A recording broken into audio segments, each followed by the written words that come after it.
এখন যদি chain of command ভেঙে যায় মব নিয়ন্ত্রণ কিভাবে হবে? বাট আমি প্লেন অ্যান্ড সিম্পল বলবো, বর্তমান সরকারের মব নিয়ন্ত্রণে সদিচ্ছা নাই। আমি একটু আবারও যদি আপা আপনার কাছে আসি, নীলুফার মনি আপা, আমি আপনার কাছে একটা জিনিস জানতে চাইব, যেটা বলছিলেন শামীম হায়দার পাটোয়ারি, যে মববাজিদের কোনো পরিচয় থাকার কথা না, কিন্তু আমরা কিন্তু প্রায়ই গণমাধ্যমে এদের পরিচয় পাচ্ছি। এবং আমি যদি খুব কাছের উদাহরণ বলি, যেটা হচ্ছে গত পরশু দিনের যে পানি উন্নয়ন বোর্ডের যে রেস্ট হাউসে যে ওসির ঘটনাটি ঘটেছে, সেখানে কিন্তু স্পষ্টতভাবেই নাম আসছে যে জেলা ছাত্রদল এই ঘটনাটির পেছনে ছিল। আমি আপনাকে একজন দলের নেত্রী হিসেবে আপনার কাছে জানতে চাইব এ সম্পর্কে আপনার বক্তব্য কি? দেখেন, সত্যিকার অর্থে যারা মত করে তাদের কোনো দল থাকে না, এটাই সত্যি। কেউ দলকে ইউজ করে। লাইক আমি আপনাকে এটার উত্তর দেওয়ার আগে যদি আমি কুমিল্লার মুরাদনগরের যদি ওই যে রেপ মামলাটার কাছে যাই, যে লোকটা, যে খারাপ মানুষটা এই কাজটা করলো, সেই মানুষটা কিন্তু প্রথমে বলা হলো যে এটা বিএনপির। তো খোঁজ নিয়ে জানা গেল, পরে সব পত্রিকা সব মিডিয়াগুলোই বুঝালো যে এইটা আওয়ামী লীগের সময় 15.5 বছর আওয়ামী লীগের দালালি করেছে, এখন আওয়ামী লীগ চলে যাওয়ার পরে বিএনপিতে দালালি করতে আসছে। এই যে আপনি এটা যদি ধরেন, আবার এই টাইপের কিছু মানুষ আছে, আত্মীয় স্বজন কিন্তু একটা বড় ফ্যাক্টর।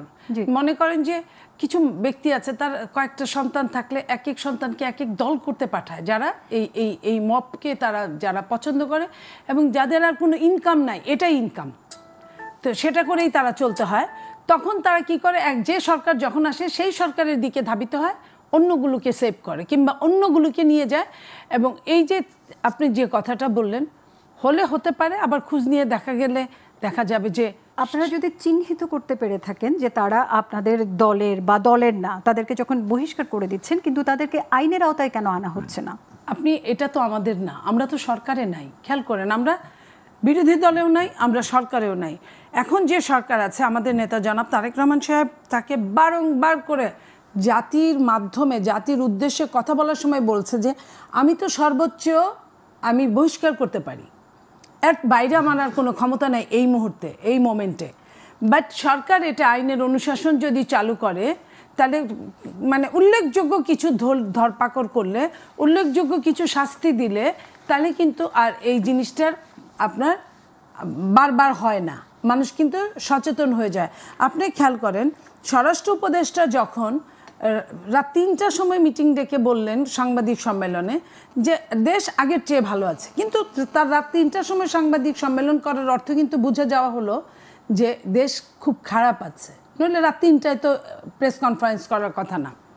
তারপরে কয়েকদিন পরে আপনি দেখেন, যখন ধরপাকড় কিছু করলেন ছিনতাইকারী রাস্তার ঢাকার, তারপরে কিন্তু ঈদ ছিল সামনে, ঈদের মধ্যেও কিন্তু ওই তুলনামূলক কিন্তু কিছু কমে গেল।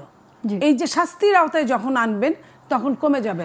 সরকার যে কথাটা শামীম হায়দার পাটোয়ারি বলছে যে সরকারের সাথে যারা থাকে তারাই মব করে, তো সরকার এই মব দিয়েই সরকার হয়তো বা সে টিকে থাকতে চায়, নইলে সরকার কেন এদেরকে চিহ্নিত করবে না, কেন বিচার করবে না? আমার সন্তান, আমি যদি বলি আপনি বিচার করেন, আপনার বিচার করতে সমস্যাটা কোথায়? এরপরে আপনি দেখেন সেনাবাহিনীকে নামানো হয়েছে, অনেক দিন যাবৎ সেনাবাহিনী কিন্তু জরুরি আইনের মধ্যে আছে, এবং সেনাবাহিনীকে ইন দ্য মিন টাইম আপনার বেস্ট পাওয়ারও দেওয়া হয়েছে। তাহলে সেনাবাহিনী কেন ওইভাবে যেভাবে করার দরকার সেভাবে কেন পারছে না? নিশ্চয়ই তার উপর এম্বার্গো আছে। এম্বার্গো না থাকলে সেনাবাহিনী তো আর আমার মতো আপনার মতো বলে বেড়াবে না যে আমাকে পারমিশন দেয় নাই। সেনাবাহিনীকে হয়তো এমনভাবে বলা আছে, আমরা যাকে বলবো তুমি তাকেই শুধু ধরতে পারবা, নইলে পারবা না, বা আমাদের সঙ্গে আলোচনা করে তুমি ফিল্ডে যাবা। তো এই জিনিসগুলোকে যদি আপনি না বের করতে পারেন, এই মবকে কোনোভাবেই থামানো যাবে না। শামীম ভাই, আমি আপনার কাছে একটু জানতে চাইবো, আপা যেটি বলছিলেন যে আইনানুগ ব্যবস্থা নেওয়া হচ্ছে না বলেই এই মববাজিটা হচ্ছে, কিন্তু মাঝে মাঝে আমরা কিন্তু দেখতে পাচ্ছি এই মববাজির সাথে, যেহেতু বিএনপি একটি বৃহত্তর দল, তাদের কিন্তু নাম আমরা সেখানে দেখতে পাচ্ছি। এটা কেন হচ্ছে? আইনের শাসনের মানে পরিপন্থী হবে যখন আইনকে শাসন করা হবে। এখন যখন মবের বিচার হচ্ছে না, ভিডিওতে দেখা যাচ্ছে, আপনাদের মিডিয়াতে আমরা দেখছি যে অমুক মারছে, অমুক গালি দিচ্ছে, অমুক ডিম ছুঁড়ে মারছে, অমুক টর্চার করছে, মেরে ফেলছে পিটিয়ে, 57 জনকে পিটিয়ে মেরেছে। এগুলো তো 10 বছর পরে 57টা মামলা হবে, কোনো সন্দেহ নাই। সেই মামলায় কারা আসামি হবে আমরা বলতে পারি না। তো যদি মবকে নিয়ন্ত্রণ না করলে যেটা হবে, সকল পার্টি আস্তে আস্তে মব করবে। সকল নিয়ন্ত্রণটা কেন হচ্ছে না? নিয়ন্ত্রণ হচ্ছে না, প্রথম হচ্ছে সরকার পুলিশের সাথে সংযোগ স্থাপন করতে পারেনি। যেটা আমি বলছিলাম, যেমন একটি সরকারের রাজনৈতিক দল থাকলে তার ওয়ার্ড কমিটি থাকে, তার ইউনিয়ন কমিটি থাকে। যখনই কোনো ইউনিয়নের সমস্যা হয় উপর থেকে ফোন দিয়ে বলা হয় যে তুমি এটা সমাধান করো, পাশে থাকো, এরকম একটা স্ট্রাকচার থাকে। বর্তমান সরকারের রাজনৈতিক দল না থাকার কারণে এরকম কোনো স্ট্রাকচার নাই। সব দলই হওয়া উচিত ছিল এই সরকারের রাজনৈতিক দল, কিন্তু এই সরকার আস্তে আস্তে জাতীয় পার্টিকে বাদ দিল, আওয়ামী লীগকে ব্যান করলো, এনসিপির হয়ে গেল, এনসিপি এবং গুটি কয়েক দলের সরকার হয়ে গেল। জামাতের সাথে অত্যন্ত সখ্যতা, জামাত যে ভাষায় কথা বলে বর্তমান সরকারও সেই ভাষায় কথা বলে, তো এবি পার্টিও এই সরকারের ভাষাই কথা বলে। এখানে স্বাভাবিকভাবেই সকল দলের সাথে সংযোগ স্থাপনটি এই সরকার করলো না, প্রথম কথা। দ্বিতীয় কথা হচ্ছে, যেহেতু পুলিশ বিগত সরকারের আমলে রিক্রুটেড ছিল 17 বছর এবং আন্দোলনে পুলিশের সাথে আন্দোলনকারীদের তীব্র যুদ্ধই হয়েছে, স্বাভাবিকভাবেই আন্দোলন পরবর্তী সময়ে পুলিশের ওপর একটি নির্যাতনও হয়, অনেক পুলিশকে মেরেও ফেলা হয় এবং অনেককে ডিমোরালাইজডও করা হয়, অনেককে পদায়নও করা হয় খারাপ জায়গায়, তাদের পার্সোনাল গার্ড সরিয়ে ফেলা হয়, ড্রাইভার সরিয়ে ফেলা হয়। তো এগুলো হয়তোবা হয়েছে, কিন্তু এগুলো নিয়ে তো পুলিশ চলতে পারে না। পুলিশ তো চেইন অফ কমান্ডে চলে। সেই সময় তারা চেইন অফ কমান্ডে ছিল, ভুল করলে চেইন অফ কমান্ডেই করেছে, এখনও তারা চেইন অফ কমান্ডে করবে। এখন যদি চেইন অফ কমান্ড ভেঙে যায়, মব নিয়ন্ত্রণ কিভাবে হবে? বাট আমি প্লেন অ্যান্ড সিম্পল বলবো, বর্তমান সরকারের মব নিয়ন্ত্রণে সদিচ্ছা নাই এবং এটি রাজনৈতিক অপরিপক্কতা।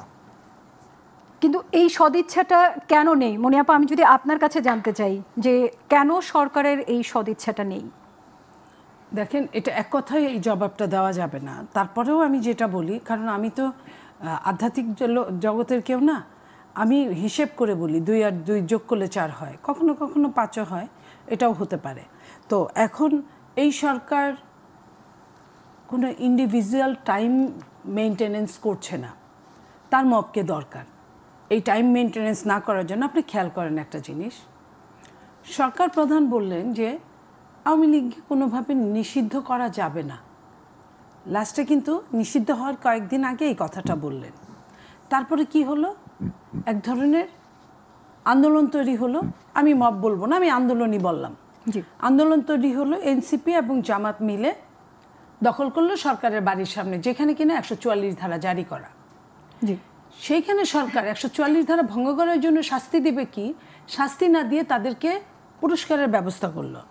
তাদেরকে ঠান্ডা পানি, তখন খুব গরম চলছিল, ঠান্ডা পানির ঝাপটা দিল, তাদেরকে মঞ্চ করার জন্য এক ধরনের অলিখিত একটা হয়ে গেল, আদেশিত হয়ে গেল। তারা করলো, যেহেতু আমরা এটাই ধরে নিব, কারণ সরকার যদি থাকে, সরকারের যদি সায় না থাকে, তাহলে সরকারের বাড়ির সামনে এটা ইম্পসিবল। এবং কি হলো, একটা পর্যায়ে আওয়ামী লীগকে নিষিদ্ধ করলো, এবং নিষিদ্ধ করলো আওয়ামী লীগকে বললো যে পর্যন্ত বিচারের কাজ সম্পন্ন না হবে ততক্ষণ পর্যন্ত আওয়ামী লীগ নিষিদ্ধ।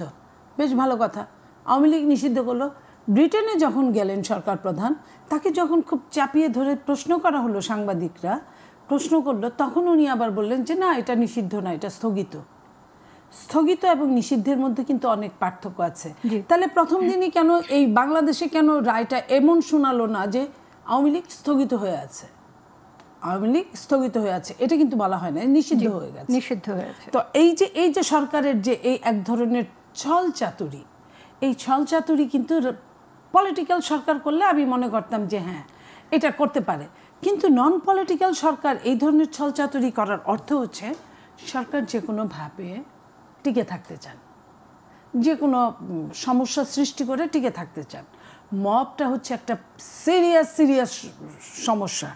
সেই সমস্যা যদি মনে করেন কখনো জনগণ যদি আপনার উল্টা মব সৃষ্টি করে, যেমন আপনার ধরেন ধানমন্ডির কথা বলি, ধানমন্ডিতে ডাকাতি করতে গেল একটা দলের কিছু ছেলে, গ্রুপের, যারা কিনা নিজেকে স্বাধীনতার পক্ষের শক্তি বলে, এই 24-এর, তারা গেল কি ডাকাতি করতে। পুলিশ তাদেরকে অ্যারেস্ট করলো, করার পরে কি হলো, তাদের একজন বড় নেতা তাকে খুব সিরিয়াস অবস্থায়, মানে খুব গালাগালি করে, পুলিশের সাথে খুব ভায়োলেন্স এক প্রকার সৃষ্টি করে তাদেরকে ছাড়িয়ে নিয়ে গেল। তো এইখানে সরকার কিন্তু চুপ থাকলো, কিছুই বলল না। আপনি দেখেন, এটা করলো, আবার পাশাপাশি আপনি পটিয়ার কথা চিন্তা করেন, ওখানে পুলিশ অফিসার যে কাজটা করলো, সাধারণ বিবেক সম্পন্ন একজন মানুষ ওই কাজটাই করার কথা। কারণ যার নামে মামলা নাই, পুলিশ অফিসার তো ওইটা দেখবে, মামলা নাই, সে তাকে অ্যারেস্ট করতে পারে না। তো সেই জায়গায় তাকে কি করলো, যেহেতু সরকারি দলের ছত্রছায়ায় তারা থাকে, সেহেতু কি করলো, ওই পুলিশ অফিসারটা ক্লোজ হয়ে গেল। জি, দেখেন এখানে আইন কিন্তু দুই রকম চলে। এখানে ছাড়িয়ে নিয়ে গেল, এইখানে তারাই জিতে থাকলো, এখানে পুলিশ অফিসার ছেড়ে দিল, ছেড়ে না দিলে সেও ক্লোজ হতো। আবার ঠিক একই জায়গায় একই মতো করে, আমি শেষ করছি লাইনটা, ওখানে গিয়ে কিন্তু সে পুলিশ অফিসার ক্লোজ হয়ে গেল, তার কি মবকে প্রাধান্য দেওয়া হলো। আমি লাস্ট লাইনটা বলি, ভাইকে প্রশ্ন করতে চাই, আমি লাস্ট লাইনটা বলি। এখন জনগণ যদি 1 দিন 2 দিন 5 দিন দেখবে, জনগণ যদি সেম কাউন্টার মব সৃষ্টি করে, তখন সরকারের কি অবস্থা হবে? আমরা কিন্তু এই ভয়টা পাচ্ছি।